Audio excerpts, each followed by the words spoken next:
A very good morning, everyone, and welcome to the AM MedTalk series. In today's episode, we would have Dr. Parag Telang joining us, and I can see he's already live. So let me add him in first, and then we can get talking.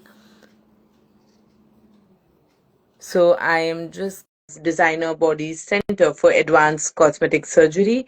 He is a board certified consultant plastic surgeon. Yes, Dr. Parag, I have received uh, your invite. I am also sending you an invitation to join in. Once you accept it, it should just take a couple of seconds. So, yes, Dr. Parag Telang, he's a board certified consultant plastic surgeon, and his areas of interest are in facial aesthetic surgery, breast surgery, and body contouring, and autologous reconstruction. These are his keen areas of interest, and uh, I am just getting him added very quickly.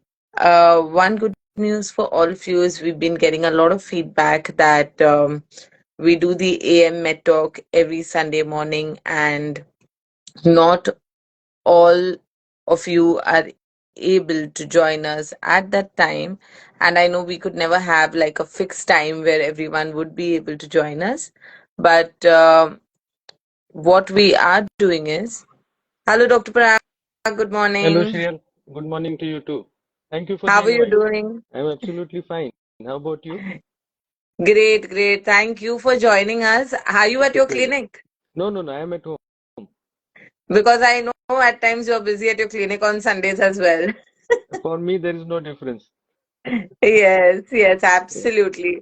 So I'm so glad that yeah. we've finally been able to have your time for us. And as part of our AM Med Talk series, I have been following your Instagram page, and you have been doing some great work there. I see you doing a lot of live presentations, and not just from now. I think you've started it way from the pandemic years, and Sure. it's been very informative. Thank you. And I think my team and I were waiting for the day when we would have your time to join us on this live. So, absolutely an honor for us to have you, Doctor. It's absolutely a pleasure for me to be a part of your podcast. And I hope we are able to share some light on some of the common myths that people have. That when they hear the word Absolutely. surgery, they feel it is something where the ground is going to shift beneath their feet, or something else is going to happen in their lives. Yes, So let us bust some yes, myths. yes, yes. I can't agree more. I think at one point I used to fall into that category as well, unless I got exposed to this entire, practice through Aesthetic Medicine India. It's really been an eye opener to me. And today, Dr. Parag Telang is here with us to discuss surgical options for facial sagging. I think facial sagging is something a lot of us experience, Yeah. and it does trouble us as well. And of course, solutions is something we are always on the lookout for. And a plastic surgeon, an aesthetic plastic surgeon, is your go to doctor to get the right solutions for this.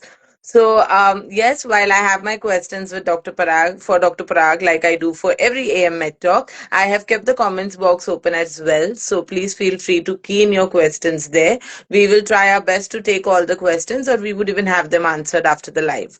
This live will be saved, and it will reflect on Dr. Parag's Instagram page as well as the Aesthetic Medicine India Instagram page. And you could continue interacting with us through the comments even post the live. So, having said that, Dr. Parag, shall we begin? Absolutely. Superb. So, quick introduction. I did mention this at the start, but Dr. Parag S. Tarang, he's the founder and director of Designer Body Center for Advanced Cosmetic Surgery in Mumbai. He is a board certified consultant plastic surgeon. His areas of interest include facial aesthetic surgery, breast surgery, and body contouring, and autologous ear reconstruction. And he's also on the advisory board of Aesthetic Medicine India. He's been with us since 2019, ever since we came into the India market and the India fraternity. And I am Shriyal Setumadhavan. I'm the editor of Aesthetic Medicine India. And here is my first question, and I'm going to start with today's AM Med Talk with Dr. Parag. Yes. So, Dr. Parag, today we are discussing surgical options for facial sagging. Mhm. And if to begin with, you can start with telling us what are the primary causes for facial sagging and at what age do patients typically start noticing it? Yeah.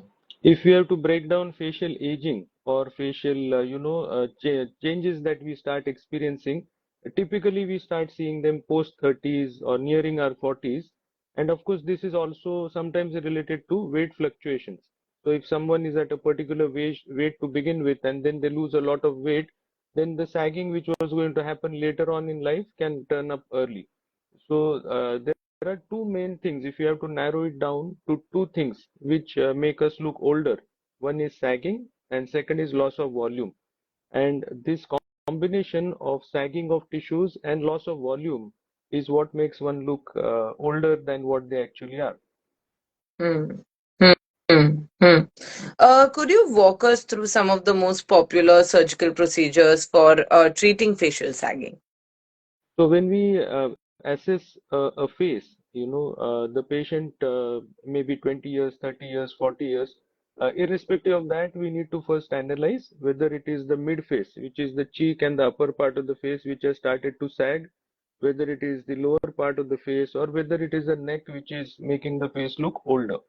Because depending on that, we have different solutions for each age group or for each type of facial aging. If someone Hmm. is in, say, early 30s and they are just starting to have sagging of the mid face, it will reflect mainly with appearance of a laugh line. That is one of the first signs that one may notice, which was not there maybe in your 20s. You will start seeing a slight laugh line as you reach your 30s. Now, of course, Hmm. apart from non-surgical alternatives such as filling the area with a HA filler or doing threads, one of the simplest ways of lifting the midface is something called as a midface lift. So a midface lift is a very tiny incision. It starts in the hairline and it goes around the sideburn and ends here. So it's practically like a 1 inch long incision. Then we create a pocket under the midface tissues and we just fix the tissues to a higher location. Now what happens when I'm doing this, you see there is a little bit of extra skin that comes up. Yes. That skin is trimmed off during the surgery, which is something we can't do with a non-surgical alternative.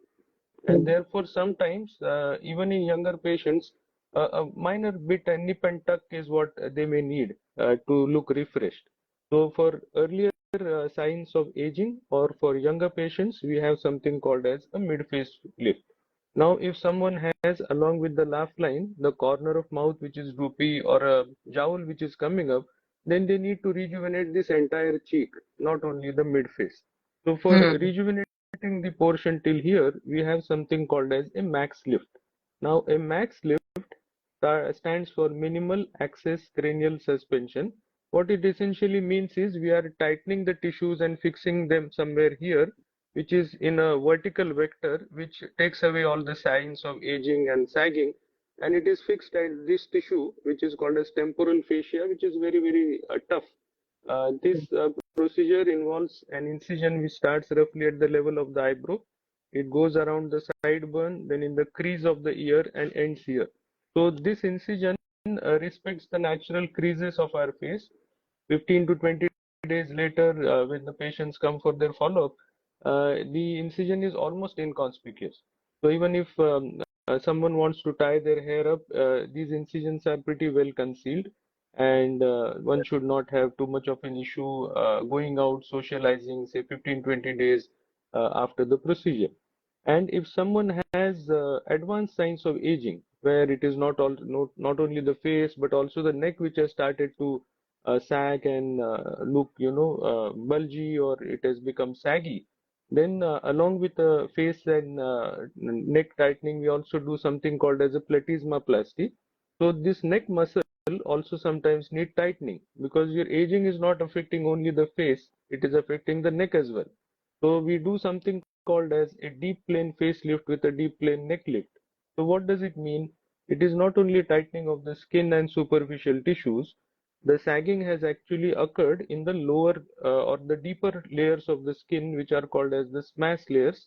And this smash layer is tightened and it is fixed to a higher location internally. You can't see it from outside.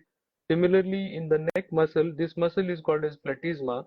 So this muscle is tightened and fixed behind the ear, and also sometimes from a small incision under the chin to tighten these bands. You must have seen a lot Mm. of, especially older people have these bands, and these Yes. bands are because the muscle has broken down and it's standing out. So the bands are repaired here, and then it's pulled sideways like a hammock, and that's what creates a nice jawline. So Mm. for older group of patients or those who have significant sagging in the face or neck, it is a deep plane facelift with a deep plane neck lift. Hmm. And how does a facelift differ from neck lifts or lifts? So a facelift is essentially designed to target this area of the face. So whatever you see in the front view, that is what we are targeting in a facelift. Now we Hmm. also have a profile view, and in the profile view is mainly where the neck is more visible. So if you have Hmm. sometimes a lot of fat here, or you can't see really the angle of the neck, those patients need something like this for tightening and making the jawline stand out better. So that procedure which deals with something under the jawbone is called as a neck lift. Then there are procedures where patients have had sagging on the eyebrow. So the eyebrow starts going down or the eyelids start becoming saggy. Hmm. For those procedures, there are different names. So for lifting of the eyebrow, it's called as a brow lift, where the incision is somewhere here inside the hairline. And for the eyelids, the incision is on the eyelid crease. So that is called as a eyelid surgery or a blepharoplasty. Hmm. So, as a doctor, how do you determine if your patient or a client is suitable for the surgery?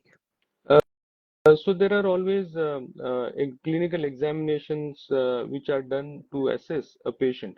So essentially, it involves making the patient stand in front of a mirror, and then we just do this. We just lift the tissues in upward direction and see how much is the excess skin that is bunching up here. If this Hmm. bunching of skin is like a centimeter or less than a centimeter, then this is very early sagging, and we can offer them non-surgical alternatives. It may be threads, it may be something like HIFU. But if the bunching of skin is excess, if it is more than 1.5 centimeter, 2 centimeter, or even more, then the excess skin also needs to be removed. Unless that excess skin is removed, the face is not going to look nice and it's not going to look youthful. You must have seen a lot of celebrities these days who seem to have a lot of swollen and puffed up faces. So that essentially is happening because where their faces have started to sag, instead of tightening the tissues, they are getting a lot of filling done in the cheeks, and the face is just not able to take that weight, and then it looks saggy, it looks droopy. Hmm. So we Hmm. have to remember that youthfulness is also tightness. Unless your face is tight, it's not going to look youthful. Right. Doctor, and for how long do these results last of a facial sagging surgery? And can they be non-surgical or non-invasive treatments that can be used as, maintenance or something to ensure that the results remain for a longer period?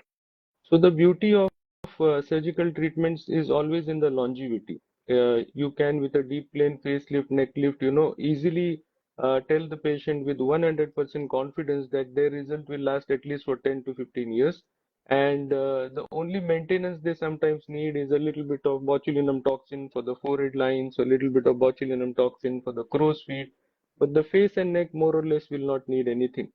Sometimes, if a patient goes through a lot of stress, or sometimes if a patient has a lot of weight fluctuation, then they also can do some kind of maintenance like RF or HIFU to keep the tissues nice and tight, and they can easily prolong the effect of their facelift, neck lift for several years. Hmm. And any risk or complications that the patient should be aware of before, opting for these surgeries or something that it's important as a doctor, you all educate the patients about before they opt for it. Absolutely. So, the first thing is we need to evaluate the health of a patient. Unless you are healthy and fit for getting anesthesia, you may not be good candidates for a surgical treatment. Once you have crossed that barrier, then the second thing is the recovery time. Now, all surgeries need a specific recovery, and especially so with facial aesthetic surgeries, because face is something you can't really hide from people. You may do a body contouring surgery, wear a nice dress, and go to your office. Nobody is going to know.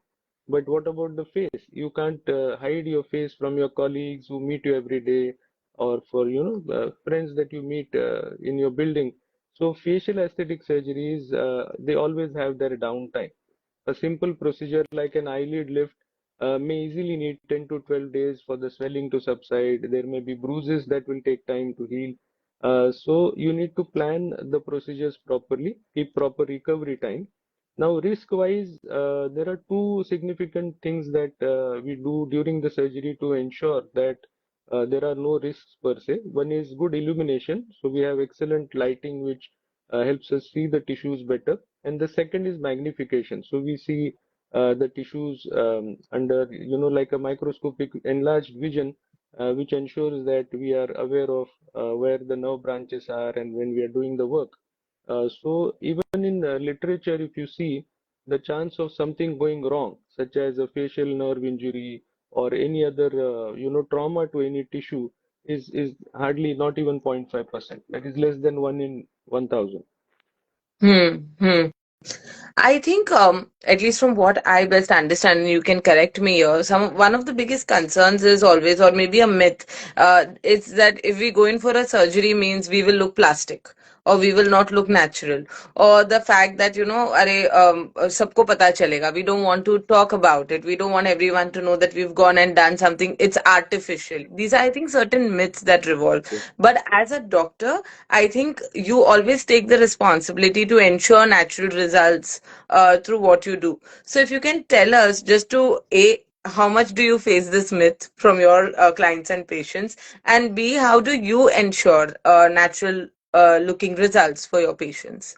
So, as you correctly said, this is just a myth, okay? It doesn't happen like this. There are people who say that plastic surgery means plastic. It doesn't mean plastic.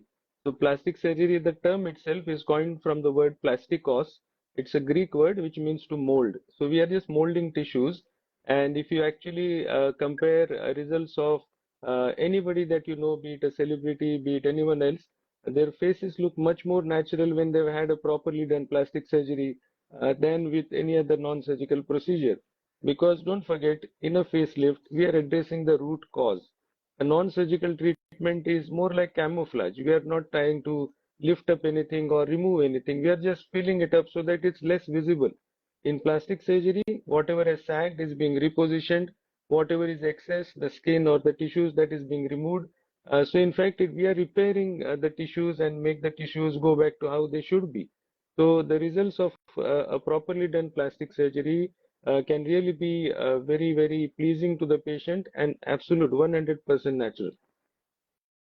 Also, if you can explain, the post-surgery recovery process. I think a lot of times we feel a treatment done in the clinic and we are sorted, and we forget that there is a post-recovery process also involved. So, if you can elaborate on the importance of that and also the downtime that the patient should expect, because I think patient expectations is another challenge that you face when doctors face actually. So, if you can explain these two things, the post-surgery recovery process and the downtime that patients should expect from a facial sagging surgery.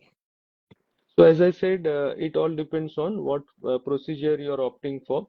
If it is a procedure which involves the face and the neck, this skin and this tissue, it's quite tough. So there is less likelihood of too much of swelling or too much of bruising. Eyelids are thinner, the tissues are more delicate, so you tend to have more swelling, more bruising in the eyelids. So if someone is opting just for a face and neck tightening, I would say 10 to 12 days is what they're looking at. And if you're doing eyelids, 2 weeks to 3 weeks is what you're looking at before you can, call it like a makeup-free look or where you can go in front of people without any concealer or anything like that. Post-surgery, you are given something called as a chin strap. It's like a cotton belt which goes like this. It has Velcro. So that is to, give pressure on the tissues which have been operated. So as they heal, the swelling goes down faster, the tissues, stick back to the original muscles faster, and that is one of the things. And the rest is only antibiotic and painkiller for maybe 7 days, nothing very intense.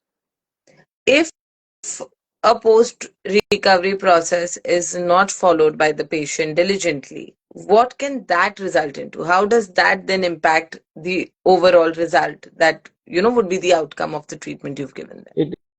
It definitely impacts the treatment that is being given. I always say that it is like buying a car. If you even if your car is new, you do ensure that you drive it properly. So if even if you get a new face, it doesn't mean that you can, not follow instructions or not wear the compression garment properly, not apply the creams properly. So of course, yes, the post-operative care is as important as the surgery itself if you want to have the best outcome. And patients are intelligent enough to understand that whatever the doctor is telling is in their own interest, and they do follow instructions. We do have patients sometimes who behave like naughty children and they don't follow the instructions. But then we sometimes have to be strict with them and make them understand the importance of the instructions. Doctor, just to understand your experience, have you experienced situations where, the patient comes to you with the concern of facial Mm. sagging, and while you are consulting them, you recommend a surgical way, but they want to go non-invasive? Like, have you experienced this, and how do you deal with it? Because there are a lot of myths around, the surgical Correct. way also, and it happens in the non-invasive way as well. But I think more towards surgical. So, if you can just share your experience, a few of these myths and reactions of patients, and how have you tried convincing them? I deal with this all the time, 100% all the time.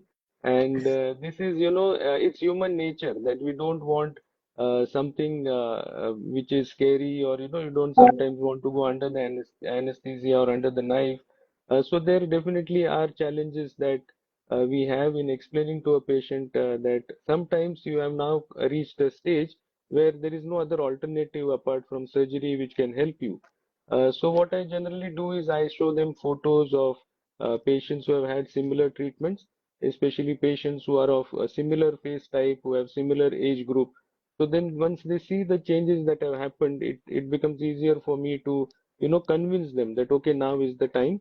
And sometimes genuinely people don't have the time. Say they may be in the middle of a shoot, or they may have sons or daughters' wedding coming up, so they really don't have the downtime, in which case I tell them that, okay, for now we do these one, two, three non-surgical treatments, but be sure to know that this is not what is going to last, and what you will end up needing maybe 6 months, 1 year down the line is a surgical treatment. So I make like a plan for them for their facial aesthetics, and that helps them understand that, okay, if a filler or botulinum toxin has this much life, it is going to last only for that much, and after that we will again be having the same discussion. Hmm. Hmm. Over the time, of course, you've been in this practice for several years now. How have you seen the advancements in technologies or techniques in facial sagging surgeries, and how have they been becoming more safer and more effective? Oh, plenty of technologies coming in, plenty of technologies changing. So the way I would say facelift was done 10 years back and the way it is done now, there is no comparison. I mean, you cannot imagine the kind of changes that we have. Primarily in the instrumentation, the advances in anesthesia, the advances in other medical support that a patient post facelift needs. For example, something now that we do routinely is something called as hyperbaric oxygen. So post a facelift, a patient is recommended to take these hyperbaric oxygen treatments where the patient lies down in an oxygen chamber and they get, high pressure oxygen, which it reduces the swelling, reduces the bruising very fast, which was unheard of few years back. There is also a lot of change in the technology involved in the surgery itself. There are now endoscopic procedures such as endoscopic brow lift. There are other procedures. The aim being to make the surgeries less and less invasive, and at the same time more technically advanced, so that whatever you are able to achieve with a 10 centimeter long incision to maybe 5 years back, you are able to do it in a 2 centimeter incision. So the recovery time is shorter. So yes, these are exciting times for facial aesthetic surgery. And my last question for the patients, and of course, after this, everybody watching us, please use the comment box if you have any questions, else this live will end soon after my last question. But how can this is more like a tip from you to the people over here who are potentials or who want to go in for these treatments, that how can they maintain the results of surgical procedures and prevent further sagging? So the main key in looking younger and or to maintain the youthful look that you get post surgery is to maintain your weight. Have a balanced diet, do some form of exercise, because ultimately you have to understand that your face is like an elastic. If you put on weight, it's going to stretch out. If you lose the weight, it's going to go back. So this movement or weight fluctuation is what causes facial sagging. As long as you try to maintain a healthy lifestyle and healthy weight, you will not have facial sagging very easily, and you will see that even in your own circle, your friends, family, if you notice those who have more or less been of the same body weight right from their 20s all the way to their 60s, you will find that they hardly look older than what they were before. Maybe a little bit of wrinkles, little bit of sagging, but it's not that bad. So try to maintain body weight as much as you can. So I can see that Dr. Medha Bhave is also watching us. Hello, Dr. Medha. Good morning, and Good thank you morning, for madam. joining us on this live. So she has left a comment for you saying, "Very well said." And how do you improve quality of skin left behind in facelift? Very good morning to you, madam. Thank you for tuning in. And it's a very good question for all the viewers as well. That what we deal with is something which is already saggy and that gets removed. But what about the rest of the skin? So you need to work on maintaining a healthy skin, and of course, a regular use of sunscreens, a little bit use of retinol, and other non-surgical modalities such as HIFU. It can help maintain the rejuvenation of the face. Right, right. Also, we have a question from Ridhima that if someone has got fillers done, the facelifting surgery results get impacted. Is that correct? Not really. I mean, the facelift technique that we use now is something which is deeper in nature. So we deal with the smash layer and the deeper layers of the face, not really with the skin per se. Fillers are in the skin or in the dermis. The only area where fillers may affect your surgery is in the eyelids. And therefore, if you have under eye fillers, it is always, at least in my practice, I make it mandatory for the patient to get the fillers dissolved before any eyelid surgery. For the face or for the neck, it doesn't really matter because we are working at a deeper layer. Same applies to threads as well. If you have done threads before, they don't cause any fibrosis, any problem. I have operated on, several patients who have had threads before, and it does, cause no problem to us during the surgery. Nothing happens. Dr. Vinod wishes you good morning and says that this has been a very crisp and candid narration. So thank you, Dr. Vinod. Good morning, And this sir. is Thank you for tuning in. and this is especially for Dr. Medha. Dr. Medha, I'm waiting for your time to join me on the MedTalk. So since I know you are watching, I will look forward to your time and going live with you soon. And also to all the other doctors who wish to join me on the MedTalk, you just need to go to the Aesthetic Med India page and drop me a DM there, and we will set up the live soon. I think with that, we come to the end to today's AM Med Talk session with Dr. Parag Telang. Dr. Parag, once again, thank you so much for your time. And yes, I see Dr. Medha says sure. So, Dr. Parag, you are lucky for me because just like you, Dr. Medha has also been really caught up these days. And Yes, I know that she's taken a lot of responsibility on her for the entire fraternity, and absolutely, she's been doing absolutely. We absolutely all great. look up to her all the time. Yes, yes. Me not being a doctor, also I look up to her a lot of times, and she's been very supportive in shaping aesthetic medicine India for us. So great. And once again, Dr. Parag, thank you so much for your time. Was an absolute pleasure having you live with us. And I would want to block your calendar right now for 2025 for the month of May because that is when our Aesthetic Medicine India annual conference is going to be in Mumbai. So please, Doctor, block your calendar, and I would look forward to having you join us in 2025 at our event. You've missed joining us this year because of your prior commitments, but please block your calendar for next year. I will for sure. And thank you once again, Shriyal, for inviting me for your beautiful podcast. I'm really very happy and honored to Thank be you. on the Aesthetic Medicine Thank India platform. And I wish you all the best in your future endeavors. And keep sharing experiences with various other doctors from other specialties. And an informed patient is always a better patient.